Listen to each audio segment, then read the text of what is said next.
নমস্কাৰ টিডি নলেজমেণ্ট ইউটিউব চেনেলত আপোনালোক সকলোকে পুনৰবাৰ স্বাগতম জনাইছোঁ। আজিৰ ভিডিঅ'ত আলোচনা কৰিম আসাম হিষ্টৰীৰ ওপৰত। অসম বুৰঞ্জীৰ ওপৰত আজি পাৰ্ট 3 ভিডিঅ'টো লৈ আহিছোঁ। আসাম হিষ্টৰীৰ পাৰ্ট 1 আৰু পাৰ্ট 2 যদি আপোনালোকে চোৱা নাই, ডিছক্ৰিপশ্যন বক্সত লিংকটো দিয়া আছে, আপোনালোকে তাৰ পৰা চাই ল'ব। আজি কুৱেশ্যন নম্বৰ 101ৰ পৰা 150লৈ আলোচনা কৰিম, গতিকে ভিডিঅ'টো স্কিপ নকৰাকৈ শেষলৈ চাই থাকিব। যদি ভিডিঅ'টো ভাল লাগে লাইক কমেণ্ট আৰু শ্বেয়াৰ কৰি দিব। যদিহে মোৰ চেনেলটো বৰ্তমানলৈকে আপোনালোকে ছাবস্ক্ৰাইব কৰা নাই, প্লিজ চেনেলটো ছাবস্ক্ৰাইব কৰি বেল আইকনটো ক্লিক কৰি দিব, তেতিয়া আপকামিং ভিডিঅ'ৰ লগত নটিফিকেশ্যন আপোনালোকে পাই থাকিব। বলক ভিডিঅ'টো আজি আৰম্ভ কৰোঁ। কুৱেশ্যন নম্বৰ 101, আহোম ৰজা চুটামলাৰ হিন্দু নাম কি আছিল? শুদ্ধ উত্তৰটো হৈছে অপশ্যন বি, জয়ধ্বজ সিংহ। আহোম ৰজা চুটামলাৰ হিন্দু নাম আছিল জয়ধ্বজ সিংহ। চুটিনুফাৰ মৃত্যুৰ পাছত 1648 চনত তেখেতৰ পুত্ৰ চাওফা চুটামলাক ৰজা পতা হয়। হিন্দু প্ৰথামতে তেখেতে জয়ধ্বজ সিংহ নাম লয়। তেখেতক ভগনীয়া ৰজা নামেৰেও পৰিচিত। কুৱেশ্যন নম্বৰ 102, কেতিয়া চিলাৰায়ৰ মৃত্যু হৈছিল? শুদ্ধ উত্তৰটো হৈছে অপশ্যন এ, 1575 চনত 1575 খ্ৰীষ্টাব্দত চিলাৰায়ৰ মৃত্যু হৈছিল। কুৱেশ্যন নম্বৰ 103, কেতিয়া মোগলসকলে কোচ ৰাজ্য আক্ৰমণ কৰিছিল? শুদ্ধ উত্তৰটো হৈছে অপশ্যন এ, 1615 চনত 1615 খ্ৰীষ্টাব্দত মোগলসকলে কোচ ৰাজ্য আক্ৰমণ কৰিছিল। কুৱেশ্যন নম্বৰ 104, অসমত স্বৰাজ দলৰ প্ৰথম সভাপতি আছিল? শুদ্ধ উত্তৰটো হৈছে অপশ্যন ডি, তৰুণৰাম ফুকন। অসমত স্বৰাজ দল গঠন হোৱাৰ প্ৰথম সভাপতি আছিল তৰুণৰাম ফুকন। পৰৱৰ্তী প্ৰশ্নলৈ আগবাঢ়িছোঁ। কুৱেশ্যন নম্বৰ 105, কিমান চনত চুতীয়া ৰাজ্য স্থাপিত হৈছিল? শুদ্ধ উত্তৰটো হৈছে অপশ্যন এ, 1187 চনত 1187 চনত চুতীয়া ৰাজ্য স্থাপিত কৰা হৈছিল। চুতীয়া ৰাজ্য আছিল ত্ৰয়োদশ শতিকাত ব্ৰহ্মপুত্ৰৰ উত্তৰ পাৰে দিকৰাই নদী আৰু দক্ষিণ পাৰে দিচাং নদীৰ মাজত গঠন হোৱা এক বিশাল সাম্ৰাজ্য। 1187 চনত বীৰপালে শদিয়াক ৰাজধানী পাতি উত্তৰ পূব অসম আৰু অৰুণাচলৰ কিছু অংশ লৈ চুতীয়া ৰাজ্য স্থাপন কৰিছিল। কুৱেশ্যন নম্বৰ 106, ফুলগুৰিৰ কৃষক বিদ্ৰোহত মৃত্যু হোৱা কৃষকৰ সংখ্যা? শুদ্ধ উত্তৰটো হৈছে অপশ্যন চি, 54 জন। 54 জন ফুলগুৰি কৃষক বিদ্ৰোহত কৃষকৰ মৃত্যু হৈছিল। কুৱেশ্যন নম্বৰ 107, চিপাহী বিদ্ৰোহত জড়িত থকাৰ অপৰাধত ইংৰাজে ফাঁচি দিয়া অসমীয়া নেতাজন? শুদ্ধ উত্তৰটো হৈছে অপশ্যন বি, মণিৰাম দেৱান। মণিৰাম দেৱানক কৃষক বিদ্ৰোহত জড়িত থকাৰ বুলি ইংৰাজসকলে ফাঁচি দিছিল। পৰৱৰ্তী প্ৰশ্নলৈ আগবাঢ়িছোঁ। কুৱেশ্যন নম্বৰ 108, অসমৰ ইতিহাসত কোনজনী আহোম ৰাণীক দ্বিতীয় বৰৰজা উপাধি দিয়া হৈছিল? শুদ্ধ উত্তৰটো হৈছে অপশ্যন চি, সৰ্বেশ্বৰীক। আহোম ৰাণী সৰ্বেশ্বৰীক আহোমৰ ইতিহাসত দ্বিতীয় বৰৰজা বুলি উপাধি দিয়া হৈছিল। পৰৱৰ্তী প্ৰশ্নলৈ আগবাঢ়িছোঁ। কুৱেশ্যন নম্বৰ 109, অসমৰ কোনজন ৰজাক কোজা ৰজা বুলি কোৱা হয়? শুদ্ধ উত্তৰটো হৈছে অপশ্যন এ, চুটিনুফা। চুটিনুফা ৰজাজনক কোজা ৰজা বুলি কোৱা হয়। কুৱেশ্যন নম্বৰ 110, অসমৰ মৰিয়াসকল কি ব্যৱসায়ৰ লগত জড়িত? শুদ্ধ উত্তৰটো হৈছে অপশ্যন ডি, কাঁহৰ বাচন। অসমৰ মৰিয়াসকল আহোম যুগত কাঁহৰ বাচন গঢ়াৰ লগত জড়িত আছিল। কুৱেশ্যন নম্বৰ 111, পাল বংশৰ প্ৰথম ৰজাজনৰ নাম কি আছিল? শুদ্ধ উত্তৰটো হৈছে অপশ্যন এ, ব্ৰহ্মপাল।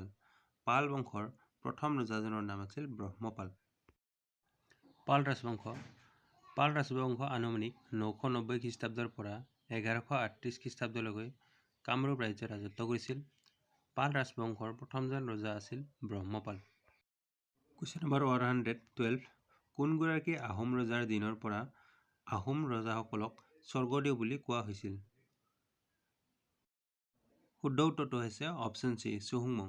চুহুংমুঙে আহোম ৰাজ্যত ৰাজত্ব কৰাৰ পৰা আহোমৰ ৰজাসকলক স্বৰ্গদেউ বুলি সম্বোধন কৰা হৈছিল।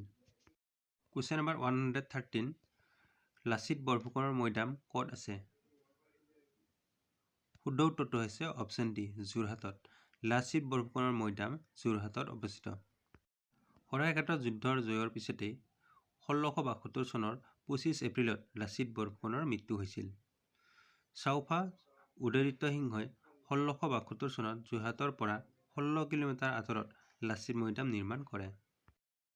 কুৱেশ্যন নম্বৰ 114 বীৰ চিলাৰায়ৰ মৃত্যু কেনেকৈ হৈছিল? শুদ্ধ উত্তৰটো হৈছে অপশ্যন এ বসন্ত ৰোগত। বীৰ চিলাৰায়ৰ মৃত্যু হৈছিল বসন্ত ৰোগত। চিলাৰায় বা বীৰ চিলাৰায়ৰ প্ৰকৃত নাম আছিল শুক্লধ্বজ। শুক্লধ্বজে চিলাৰ দৰে চু মাৰি ৰণ কৰিব পাৰিছিল বা যুদ্ধ কৰিব পাৰিছিল। সেইকাৰণে শুক্লধ্বজক বীৰ চিলাৰায় বুলি আখ্যা দিয়া হৈছিল। 1571 চনত চিলাৰায়ৰ গংগা তীৰত বসন্ত ৰোগত মৃত্যু হৈছিল। কুৱেশ্যন নম্বৰ 115 দেশদ্ৰোহী আখ্যা পোৱা বদন বৰফুকনক কোনে হত্যা কৰিছিল? শুদ্ধ উত্তৰটো হৈছে অপশ্যন এ ৰূপ সিং। ৰূপ সিঙে দেশদ্ৰোহী আখ্যা পোৱা বদন বৰফুকনক হত্যা কৰিছিল। বদন বৰফুকনৰ মৃত্যু হৈছিল 1818 চনত আৰু তেখেতক হত্যা কৰিছিল ৰূপ সিং সুবেদাৰে। কুৱেশ্যন নম্বৰ 116 মানে কেইবাৰ অসম আক্ৰমণ কৰিছিল? শুদ্ধ উত্তৰটো হৈছে অপশ্যন চি 3বাৰ। মানসকলে অসমখন 3বাৰ আক্ৰমণ কৰিছিল। বদনচন্দ্ৰ বৰফুকনে মানসকলক অনাৰ পিছত মানসকলে অসমখন 3বাৰ আক্ৰমণ কৰিছিল। প্ৰথমবাৰ আক্ৰমণ কৰিছিল 1817 চনত, দ্বিতীয়বাৰ আক্ৰমণ কৰিছিল 1819 চনত আৰু শেষৰবাৰ আক্ৰমণ কৰিছিল 1821 চনত। আহোমসকলে অসমখন ৰাজত্ব কালৰ সময়ত মানসকলে সৰ্বমুঠ 3বাৰ আক্ৰমণ কৰিছিল। পৰৱৰ্তী প্ৰশ্নলৈ গৈছোঁ। কুৱেশ্যন নম্বৰ 117 অসমত প্ৰথম আনুষ্ঠানিক লোকপিয়ল কোনে কৰাইছিল? শুদ্ধ উত্তৰটো হৈছে অপশ্যন এ চুহুংমুং। অসমত প্ৰথম আনুষ্ঠানিক লোকপিয়ল চুহুংমুঙে কৰাইছিল। কুৱেশ্যন নম্বৰ 118 চুকাফাৰ সমসাময়িক মৰাণ ৰজা কোন আছিল? শুদ্ধ উত্তৰটো হৈছে অপশ্যন এ বডৌচা। চুকাফাৰ সমসাময়িক মৰাণ ৰজাজনৰ নাম আছিল বডৌচা। কুৱেশ্যন নম্বৰ 119 অসম চৰকাৰৰ বুৰঞ্জী আৰু পুৰাতত্ত্ব বিভাগ কিমান চনত প্ৰতিষ্ঠা কৰা হৈছিল? শুদ্ধ উত্তৰটো হৈছে অপশ্যন বি 1928 চনত। অসম চৰকাৰৰ বুৰঞ্জী আৰু পুৰাতত্ত্ব বিভাগ এই প্ৰতিষ্ঠানটো গঠন কৰা হৈছিল 1928 খ্ৰীষ্টাব্দত।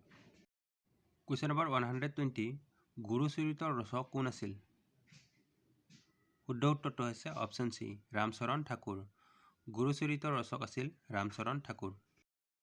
কুৱেশ্যন নম্বৰ 121 মহম্মদ বিন বখতিয়াৰৰ আক্ৰমণৰ সময়ত কামৰূপৰ ৰজা কোন আছিল?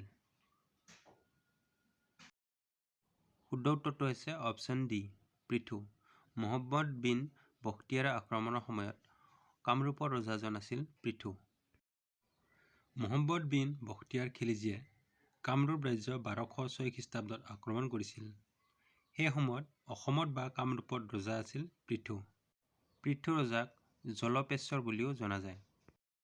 কুৱেশ্যন নম্বৰ 122 শৰাইঘাটৰ দলংখন কিমান চনত সাজি উলিয়াইছিল? শুদ্ধ উত্তৰটো হৈছে অপশ্যন বি 1962 চনত। শৰাইঘাটৰ দলংখন 1962 চনত সাজি উলিয়াইছিল। কুৱেশ্যন নম্বৰ 123 অসম ছাত্ৰ সন্মিলনৰ প্ৰথম অধিৱেশনৰ সভাপতি কোন আছিল? শুদ্ধ উত্তৰটো হৈছে অপশ্যন এ লক্ষ্মীনাথ বেজবৰুৱা। অসম ছাত্ৰ সন্মিলনৰ প্ৰথম অধিৱেশনৰ সভাপতি আছিল লক্ষ্মীনাথ বেজবৰুৱা। কুৱেশ্যন নম্বৰ 124 প্ৰথম ঘূৰণীয়া মেচ মিলত অসমৰ হৈ প্ৰতিনিধিত্ব কৰা ব্যক্তিজনৰ নাম কি আছিল? শুদ্ধ উত্তৰটো হৈছে অপশ্যন এ চন্দ্ৰধৰ বৰুৱা। প্ৰথম ঘূৰণীয়া মেচ মিলত অসমৰ হৈ প্ৰতিনিধিত্ব কৰা ব্যক্তিজনৰ নাম আছিল চন্দ্ৰধৰ বৰুৱা।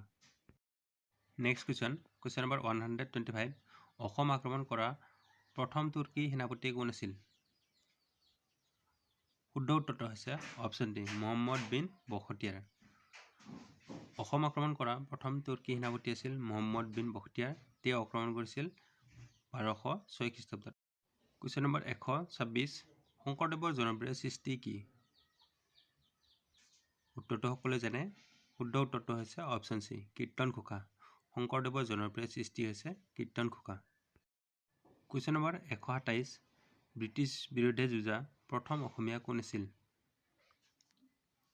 শুদ্ধ উত্তৰটো হৈছে অপশ্যন বি গোমধৰ কোঁৱৰ। গোমধৰ কোঁৱৰ আছিল ব্ৰিটিছৰ বিৰুদ্ধে যুঁজা প্ৰথমজন অসমীয়া ব্যক্তি। কুৱেশ্যন নম্বৰ 128 আহোম আৰু মোগলৰ মাজত হোৱা শেষ ৰণখনৰ নাম কি আছিল? শুদ্ধ উত্তৰটো হৈছে অপশ্যন চি 1682 চনৰ ইটাখুলি ৰণ। আহোম আৰু মোগলসকলৰ মাজত শেষৰখন ৰণ আছিল ইটাখুলি ৰণ আৰু এই ৰণখন সংঘটিত হৈছিল 1682 খ্ৰীষ্টাব্দত। কুৱেশ্যন নম্বৰ 129, আটাইতকৈ কম বয়সৰ আহোম ৰজাজনৰ নাম কি আছিল? শুদ্ধ উত্তৰটো হৈছে অপশ্যন এ চুলিকফা। আটাইতকৈ কম বয়সত হোৱা আহোম ৰজাজনৰ নাম আছিল চুলিকফা। চুলিকফা বা ৰত্নধ্বজ সিংহ 1679 চনৰ পৰা 1621 চনলৈ আহোম ৰাজ্যৰ ৰজা আছিল। গুৱাহাটীৰ আৰু নামনি অসমৰ আহোম ৰাজ্যৰ প্ৰতিনিধি লালুসোনা বৰফুকনে আগৰ ৰজা চুদৈফাক আঁতৰাই চুলিকফাক ৰজা পাতে। তেতিয়া তেওঁৰ বয়স আছিল মাত্ৰ 14 বছৰ। চুলিকফাৰ হিন্দু নাম আছিল ৰত্নধ্বজ সিংহ। কুৱেশ্যন নম্বৰ 130, কোচ বংশৰ শ্ৰেষ্ঠ ৰজাজনৰ নাম কি আছিল? শুদ্ধ উত্তৰটো হৈছে অপশ্যন এ নৰনাৰায়ণ। কোচ বংশৰ শ্ৰেষ্ঠ ৰজাজনৰ নাম আছিল নৰনাৰায়ণ। তেওঁ আছিল বিশ্বসিংহৰ পুত্ৰ। বিশ্বসিংহই কোচ ৰাজ্য প্ৰতিষ্ঠা কৰিছিল আৰু তেওঁৰ ৰজা আছিল নৰনাৰায়ণ। গতিকে কোচ ৰাজ্যৰ শ্ৰেষ্ঠ ৰজাজনৰ নাম হ'ল নৰনাৰায়ণ। কুৱেশ্যন নম্বৰ 131, শৰাইঘাটৰ ৰণত মোগলৰ সেনাপতি কোন আছিল? শুদ্ধ উত্তৰটো হৈছে অপশ্যন ডি ৰামসিংহ। শৰাইঘাটৰ ৰণত মোগলৰ সেনাপতি আছিল ৰামসিংহ আৰু আহোমৰ সেনাপতি আছিল লাচিত বৰফুকন। কুৱেশ্যন নম্বৰ 132, আহোমসকলৰ শেষ কীৰ্তিস্তম্ভটো গুৱাহাটীৰ ক'ত আছে? শুদ্ধ উত্তৰটো হৈছে অপশ্যন বি বশিষ্ঠাশ্ৰমত। আহোমসকলৰ শেষ কীৰ্তিস্তম্ভটো গুৱাহাটীৰ বশিষ্ঠাশ্ৰমত অৱস্থিত। কুৱেশ্যন নম্বৰ 133, বৰবৰুৱাই কাৰ্য পৰিচালনা কৰিছিল। আহোম ৰাজ্যত বৰবৰুৱাই কি কাম কৰিছিল? শুদ্ধ উত্তৰটো হৈছে অপশ্যন বি আহোম ৰাজ্যৰ মুখ্য কাৰ্যবাহী বিষয়া হিচাপে বৰবৰুৱাসকলে বিশেষকৈ কাম কৰিছিল আহোম ৰাজ্যৰ মুখ্য কাৰ্যবাহী বিষয়া হিচাপে। কুৱেশ্যন নম্বৰ 134, হাজোৰ পুৱামক্কা কোনে নিৰ্মাণ কৰিছিল? শুদ্ধ উত্তৰটো হৈছে অপশ্যন চি গিয়াচুদ্দিন আউলিয়া। হাজোৰ পুৱামক্কা নিৰ্মাণ কৰিছিল গিয়াচুদ্দিন আউলিয়াই। কুৱেশ্যন নম্বৰ 135, কোনজন ৰজাৰ মৃত্যুৰ লগে লগে বৰ্মন বংশৰ ৰাজত্বৰ অন্ত পৰিছিল? শুদ্ধ উত্তৰটো হৈছে অপশ্যন এ ভাস্কৰ বৰ্মন। ভাস্কৰ বৰ্মনৰ মৃত্যুৰ লগে লগে বৰ্মন বংশৰ অন্ত পৰিছিল। বৰ্মন বংশৰ শ্ৰেষ্ঠ ৰজাজনৰ নাম আছিল ভাস্কৰ বৰ্মন। ভাস্কৰ বৰ্মনৰ উত্তৰাধিকাৰী নথকাৰ বাবে ভাস্কৰ বৰ্মনৰ মৃত্যুৰ লগে লগে বৰ্মন বংশৰ অন্ত পৰিছিল। কুৱেশ্যন নম্বৰ 136, প্ৰথম আহোম মুদ্ৰা কোনে প্ৰৱৰ্তন কৰিছিল? শুদ্ধ উত্তৰটো হৈছে অপশ্যন এ জয়ধ্বজ সিংহ। প্ৰথম আহোমৰ মুদ্ৰা প্ৰৱৰ্তন কৰিছিল জয়ধ্বজ সিংহই। কুৱেশ্যন নম্বৰ 137, প্ৰধানচন্দ্ৰ বৰফুকন কোন ৰজাৰ সময়ৰ বৰফুকন আছিল? শুদ্ধ উত্তৰটো হৈছে অপশ্যন বি চন্দ্ৰকান্ত সিংহ। প্ৰধানচন্দ্ৰ বৰফুকন চন্দ্ৰকান্ত সিংহৰ ৰজাৰ দিনত বৰফুকন পদবী লাভ কৰিছিল। কুৱেশ্যন নম্বৰ 138, জয়মতীক কাৰ বংশধৰ বুলি জনা যায়? শুদ্ধ উত্তৰটো হৈছে অপশ্যন এ বৰগোহাঁই। জয়মতী বৰগোহাঁইৰ বংশধৰ বুলি জনা যায়। পৰৱৰ্তী প্ৰশ্নলৈ আগবাঢ়িছোঁ। কুৱেশ্যন নম্বৰ 139, ৰুদ্ৰসিংহই আহোম ৰাজ্য কিমান বছৰ শাসন কৰিছিল? শুদ্ধ উত্তৰটো হৈছে অপশ্যন ডি 18 বছৰ। ৰুদ্ৰসিংহই আহোম ৰাজ্য প্ৰায় 18 বছৰ শাসন কৰিছিল।